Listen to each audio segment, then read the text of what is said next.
Good afternoon, my dear little learners, respectable guardians, all our viewers who are keep watching to our online page, Gopalganj Online School.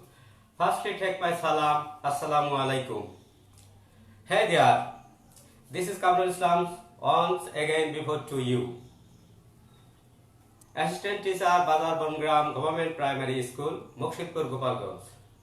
Dear students, today I will talking about English class for class 5.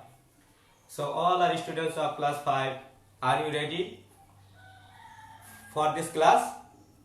Okay. Dear students, I hope you are all students of class 5 ready to do this class with your English books and English practice khata and pen. Okay? Okay. My dear little learners, before I start my class, I do a special for you. I would like to sing a song. Can you hear? Okay. I hope all our students sing with me. Do you understand?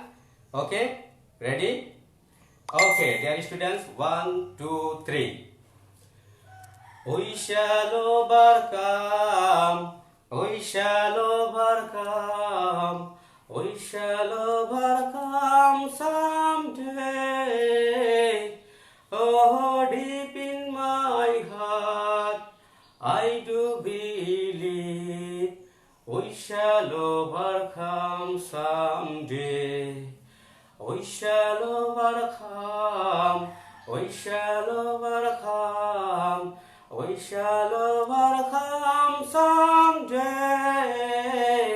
Oh, deep in my heart, I do believe we shall overcome someday.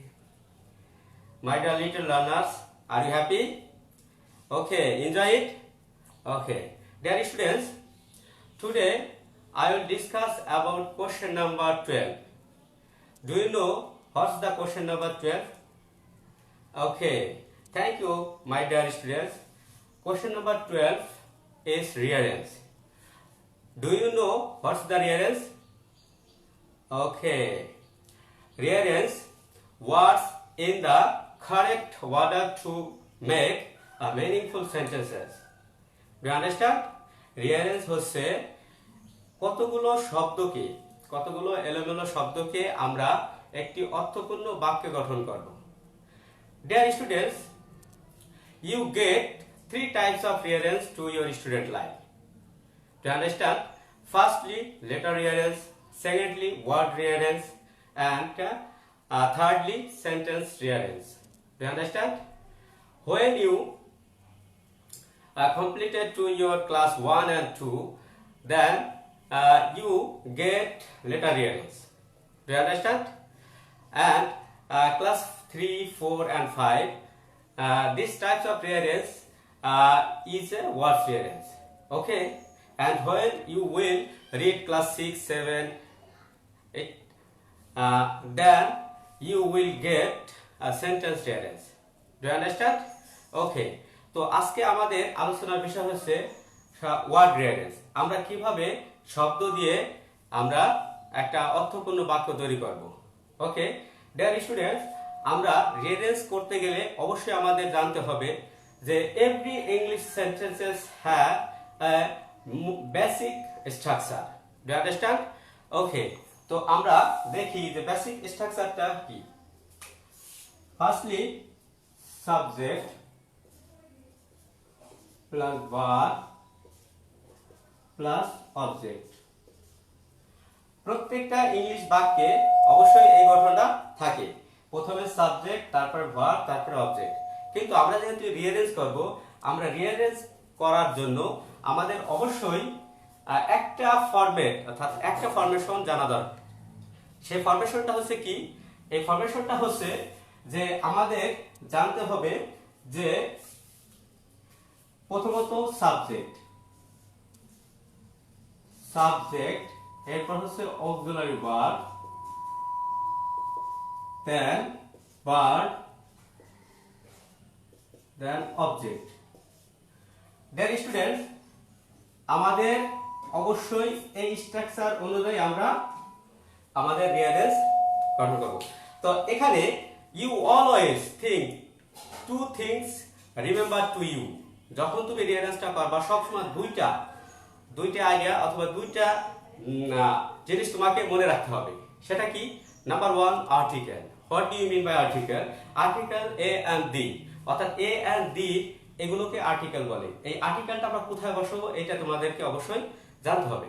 তো every article to set before subject otherwise object, অর্থাৎ subject এবং অবজেক্টের আগে আমরা article বসাবো। তাহলে আমরা এটা একটু লিখে দিই যে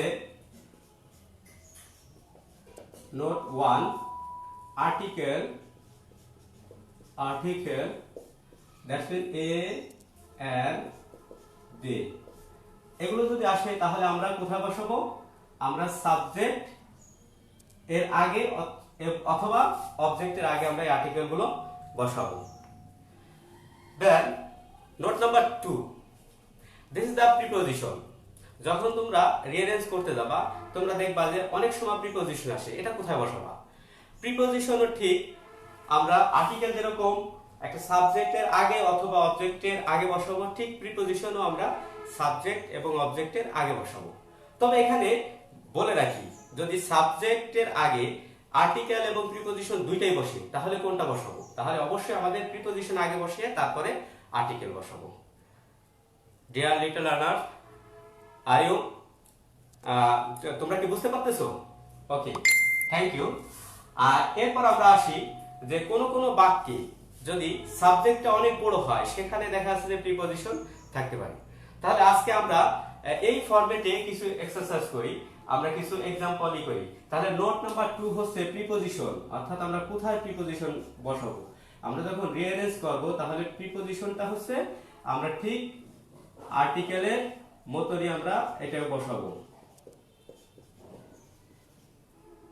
অর্থাৎ সাবজেক্টের আগে অথবা অবজেক্টের আগে এভাবে আমরা বসাবো।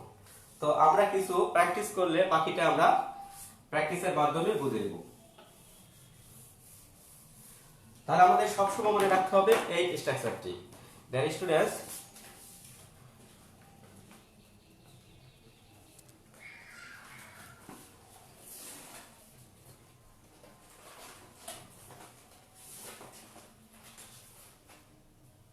can you see?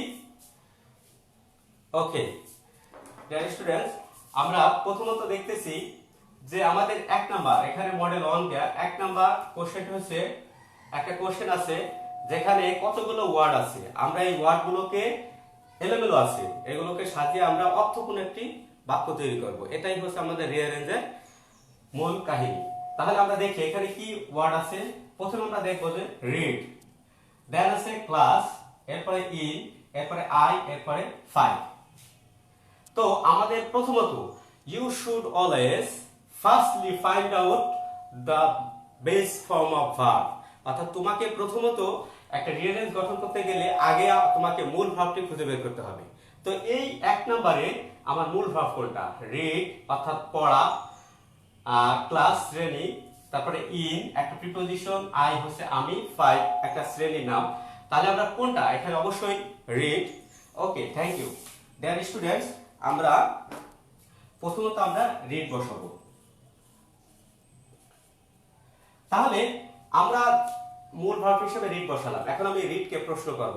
ভার্বকে যদি প্রশ্ন করি, রিড অর্থ পড়া, পড়াটা কে পড়ে? অর্থাৎ কোনো ভার্বকে যদি কে অথবা কারা ইত্যাদি দ্বারা যদি আমরা প্রশ্ন করি তাহলে যা পাবো সেটা হচ্ছে সাবজেক্ট। তাহলে আমি যদি বলি কে পড়ে অথবা কারা পড়ে, তাহলে এই বাক্যে অনুযায়ী আমরা পাবো হচ্ছে আই, অর্থাৎ এখানে আমি পড়ি।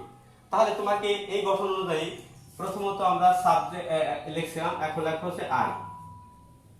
এটা হচ্ছে एग्जांपल নাম্বার 1। তাহলে আই, তাহলে আই রিড। এখন আমি যদি এই ফরম্যাট অনুযায়ী যদি দেখি যে আমি সাবজেক্ট পাইলাম, ভার্ব পাইলাম, এখন অক্সিলারি ভার্ব, আমাকে এই অনুযায়ী দেখতে হবে যে রিড এই বাক্যে কিন্তু কোনো অক্সিলারি ভার্ব নাই।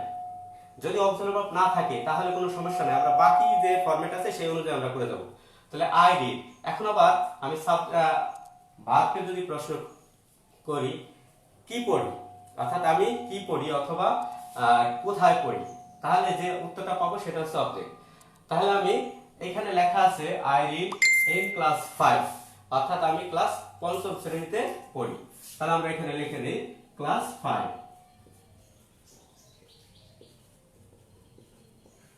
Class 5।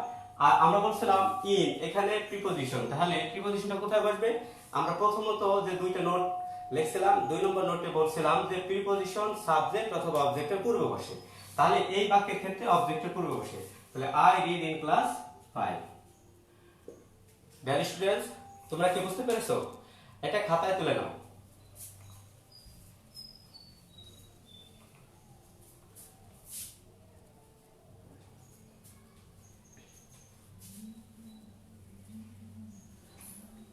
Okay, thank you dear student. আমরা পরবর্তী এক্সাম্পলে যাব। এক্সাম্পল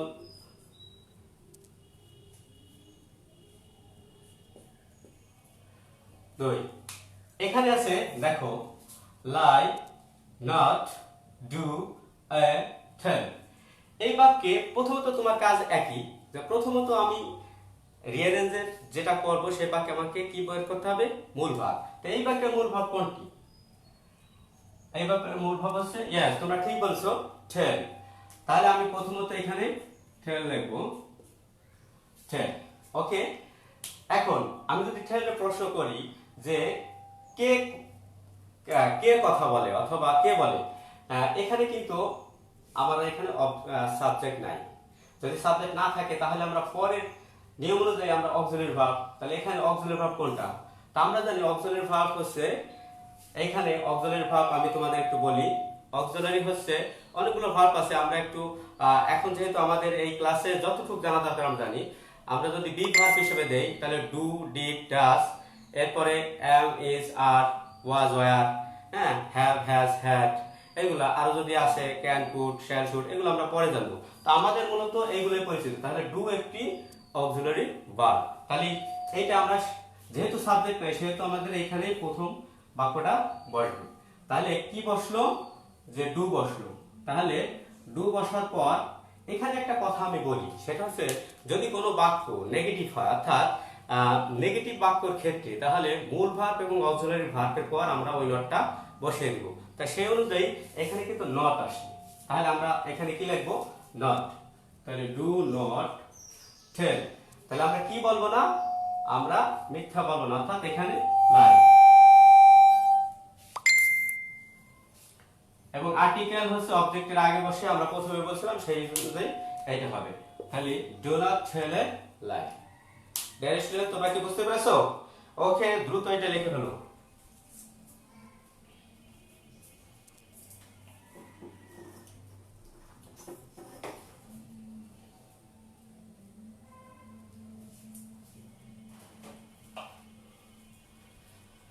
ওকে, আমরা এক্সাম্পল 3 তে যাব।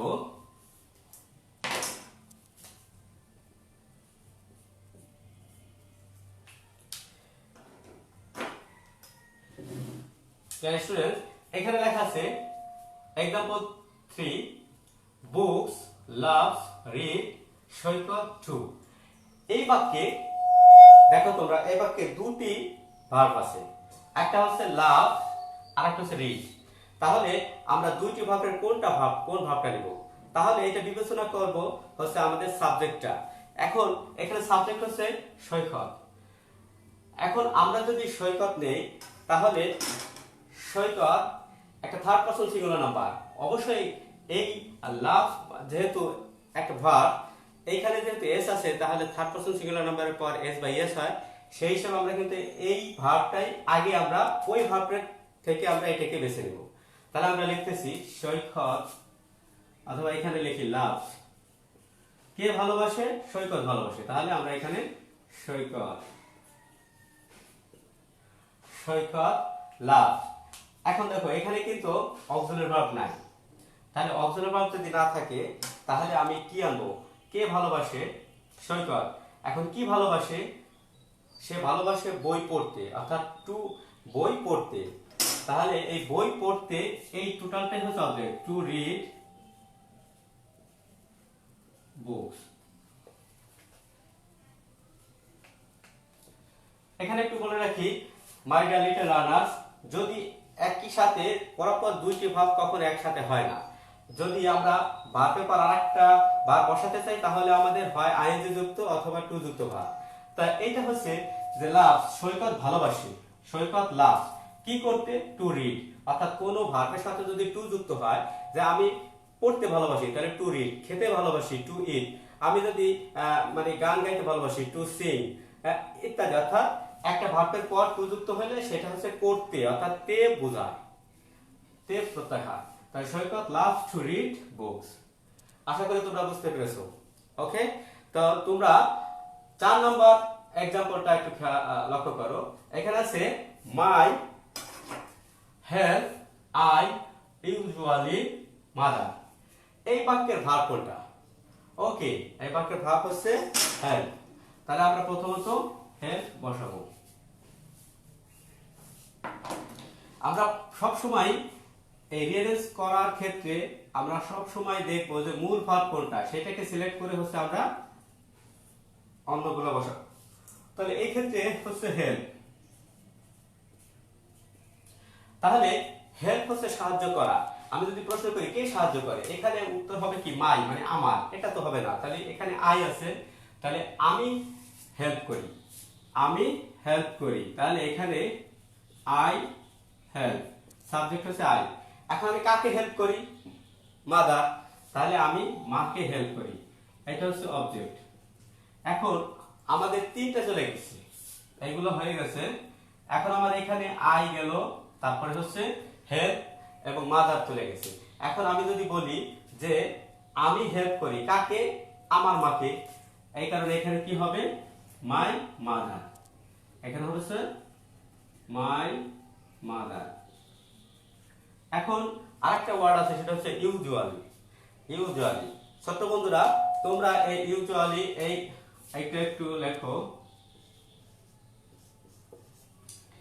এখানে হচ্ছে এই ওয়ার্ডটা, অর্থাৎ এই ইউজুয়ালি কোন এখানে একটা উচ্চারণের একটা ইয়ে আছে, সেটা হচ্ছে যে যদি কোনো এস তার পূর্বে যদি ভাওয়াল থাকে তাহলে ওই এসটা জ উচ্চারণ হয়। যেমন হবে ইউজুয়ালি, ইউজুয়ালি, অর্থাৎ আমাদের জিহ্বাটা উপরের দাঁতের মাড়ির সাথে হালকা একটু লাগবে, ইউজুয়ালি। যেমন ভিজন, হ্যাঁ, টেলিভিশন ইত্যাদি।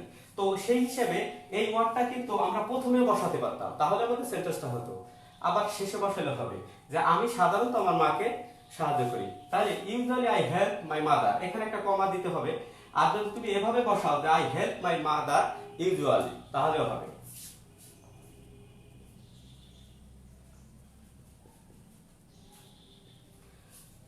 ওকে ডিয়ার স্টুডেন্টস, আমরা 4 নাম্বার শেষ করলাম। এখন 5 নাম্বার, এক্সাম্পল 5। এখানে কি আছে? এক্সাম্পল 5 এ আছে হচ্ছে প্রথম ওয়ার্ডটা হচ্ছে চট্টগ্রাম, দেন হচ্ছে গোয়িং, এরপর হচ্ছে টু, টো ইজ জাশিকা।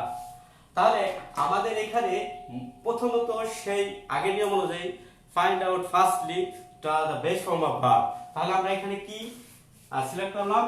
গোয়িং। তাহলে এই ভাবটা আমরা সিলেক্ট করলাম, তাহলে গোয়িং। এখন আমি যদি বলি গোয়িং হচ্ছে যাচ্ছে অথবা যাইতেছে, কে যাচ্ছে? তাহলে এখানে অবশ্যই জেসিকা, তাহলে জেসিকা হচ্ছে সাবজেক্ট, তাহলে জেসিকা, জেসিকা। এখন অক্সিলারি ভার্ব হিসেবে আমরা কোনটা দেব? ইজ। তাই এখানে আছে জেসিকা ইজ গোয়িং, এরপরে কোথায় যাচ্ছে? চট্টগ্রাম। তাহলে আমরা এখানে লিখব চট্টগ্রাম। এখন আমরা প্রথমেই বলছিলাম 2 নম্বর নোট, প্রিপজিশন থাকলে সাবজেক্ট অথবা অবজেক্টের পূর্বে বসে, সেই হিসেবে টুটা এই অবজেক্টের পূর্বে বসবে। তাহলে আমরা বলতেছি Jessica is going to Chittagong. আশা করি তোমরা সবাই বুঝতে পেরেছো। এটা দ্রুত উঠে নাও।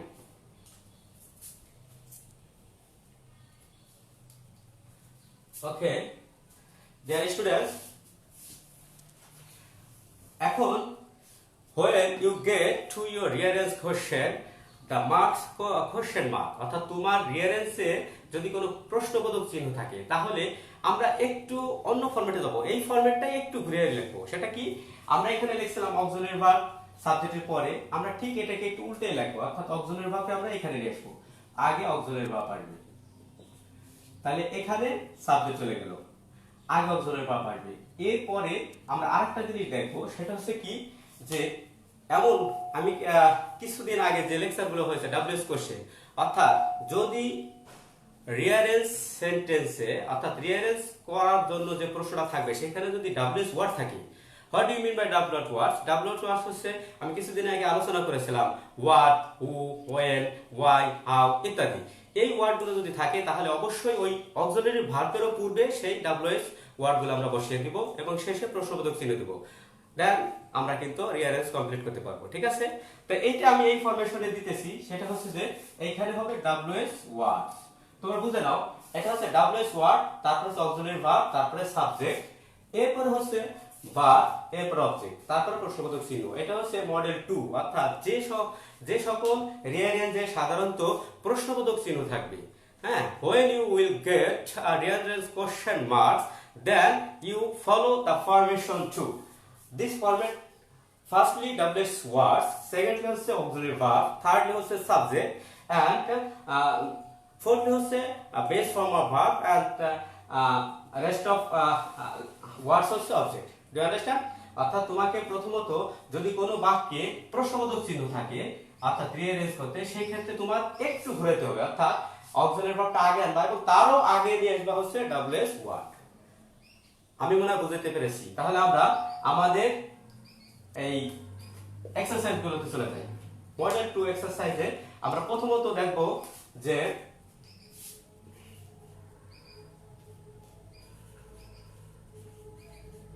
মডেল 2 এর এক্সারসাইজ 1 নাম্বার, অর্থাৎ এখানে আমরা एग्जांपल দেখো 1। এখানে প্রথমত আছে দি, এরপর আছে letter is, the, writer, who, of. একটু খেয়াল করো, এখানে যেহেতু ডাব্লিউএস ওয়ার্ড আছে সেটা হলো কি হু, আর ওইটাকে আমরা প্রথমে বসাবো, তাহলে প্রথমে আমরা বসাবো হচ্ছে হু। এখন আমরা দেখতে হবে যে ডাব্লিউএস কোশ্চেন তৈরির ক্ষেত্রে ডাব্লিউএস ওয়ার্ডের পর কি বসবে? Auxiliary verb. তা এই বাক্যে অক্সিলারি ভার্ব কোনটা? এখানে কিন্তু the, letter, is, the, writer, who, of, এখানে অক্সিলারি ভার্ব নাই। যদি না থাকে তাহলে আমরা কিছু এখানে আমরা এই অক্সিলারি ভার্ব না লিখে পরে সাবজেক্ট লিখবো। তাহলে এখানে কি সাবজেক্ট? তাহলে who is the letter of writer. তাহলে আমরা এখানে পরবর্তীতে কি লিখবো? সাবজেক্ট লিখবো। ঠিক আছে, তাহলে এখানে সাবজেক্ট কি? কে, অর্থাৎ এখানে মূল ভার্ব কিন্তু is.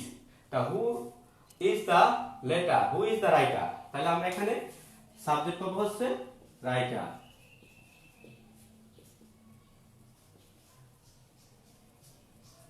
Who is the writer,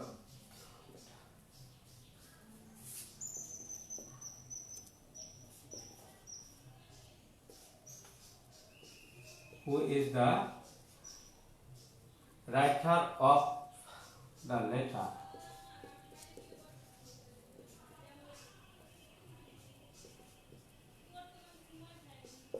তাহলে দেখো who is the writer of the letter, অর্থাৎ এই চিঠিটি লেখক কে, এভাবে আমরা করব। তাহলে তোমরা বুঝতে পেরেছো। এখন আমরা আসি एग्जांपल 2। এখানে বলা হয়েছে যে আর, ওল্ড, আউ এন্ড ই। এই বাক্যেও কিন্তু আমরা অক্সিলারি মানে তোমার ডাব্লিউএস যে ওয়ার্ডটা সেটা পেয়ে গেছি। সেই ডাব্লিউএস ওয়ার্ডটা কি? ডাব্লিউএস ওয়ার্ডটা হচ্ছে হাউ। তাহলে আমরা প্রথমত লিখছি হাউ। এরপরে আমাদের এখানে অক্সিলারি ভার্ব কি? এখানে অক্সিলারি ভার্ব নাই। তাহলে অক্সিলারি ভার্ব না থাকলে সরাসরি আমরা মূল ভার্ব চলে যাব। তাহলে মূল ভার্বে যাওয়ার আগে আমরা লিখব যে হাউ ওল্ড। How old. এখানে আমি একটু কথা বলে নেই, সেটা হচ্ছে যে আমরা যখন হাউ, যেমন আমি যদি কাউন্টেবল নাউনের ক্ষেত্রে যদি হয় তাহলে হাউ মানি, হাউ মেনি, আর যদি আনকাউন্টেবল নাউনের ক্ষেত্রে হয় তাহলে হাউ মাচ, যদি দূরত্বের কথা বলা হয় তাহলে হাউ ফার, যদি গভীরতার কথা বলা হয় তাহলে হাউ ডিপ। এরকমই আমরা একসাথে এখানে বয়সের কথা বলা হয়েছে, কত বছর বয়স, তাহলে হাউ ওল্ড। এরপরে হচ্ছে তোমার subject, how old you are. এরপর প্রশ্নবোধক চিহ্ন। তাহলে আমরা 2 নম্বর কোশ্চেনটি বুঝতে পেরেছি। ডিয়ার স্টুডেন্টস, 3 নম্বর एग्जांपल হচ্ছে ডু, ওয়্যার, লিভ, ইউ। এই বাক্যেও কিন্তু আমরা ডব্লিউএস ওয়ার্ড পেয়ে গেছি। তাহলে ডব্লিউএস ওয়ার্ডটা কি? ওয়্যার। তাহলে আমরা প্রথমত ওয়্যার লিখব।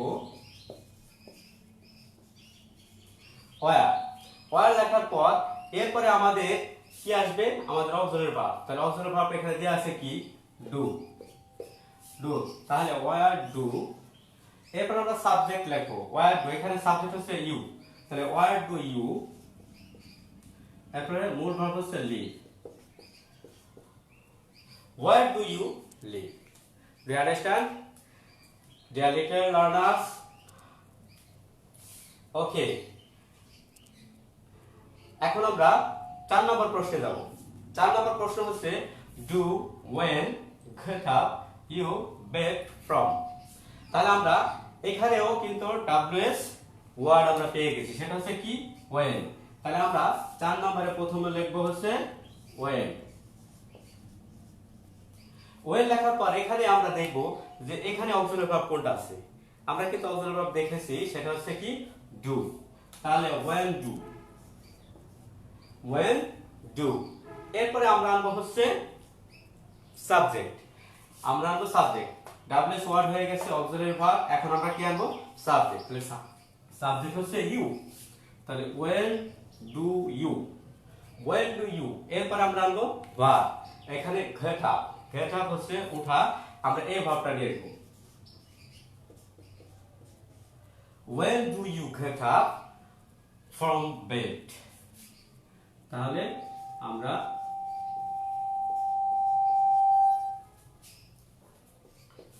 when do you get up from bed?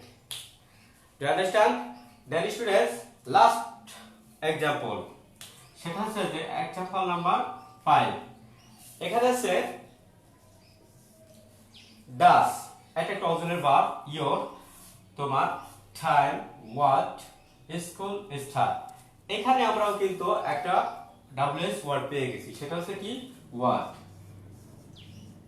তাহলে ওয়ার্ডের পর হচ্ছে আমরা কি দিব? Auxiliary verb. তাহলে অক্সিলারি ভার্ব এই বাক্যে কি আছে? does। তাহলে what does। এরপরে আমরা কি নিয়ে আসবো? এখানে what does, আমরা সাবজেক্ট আনবো। what does your।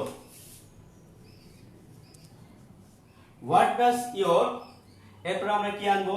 সাবজেক্টটা অনেক বড়। What does your school time?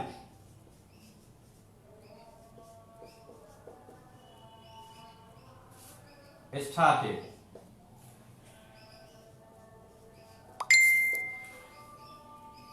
Dear students, what does your school time start?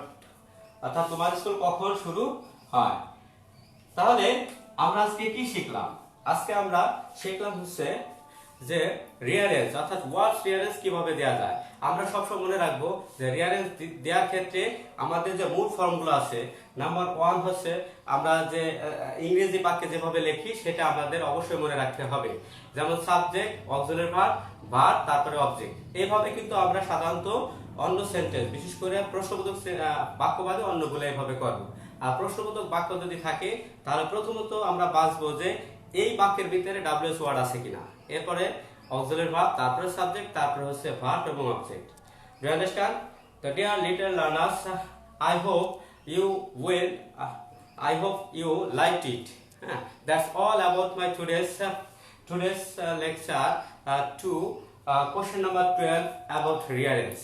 I hope you all liked it. Okay, next time I will come up with another next interesting new topic for you. Okay, then tada, assalamu alaikum.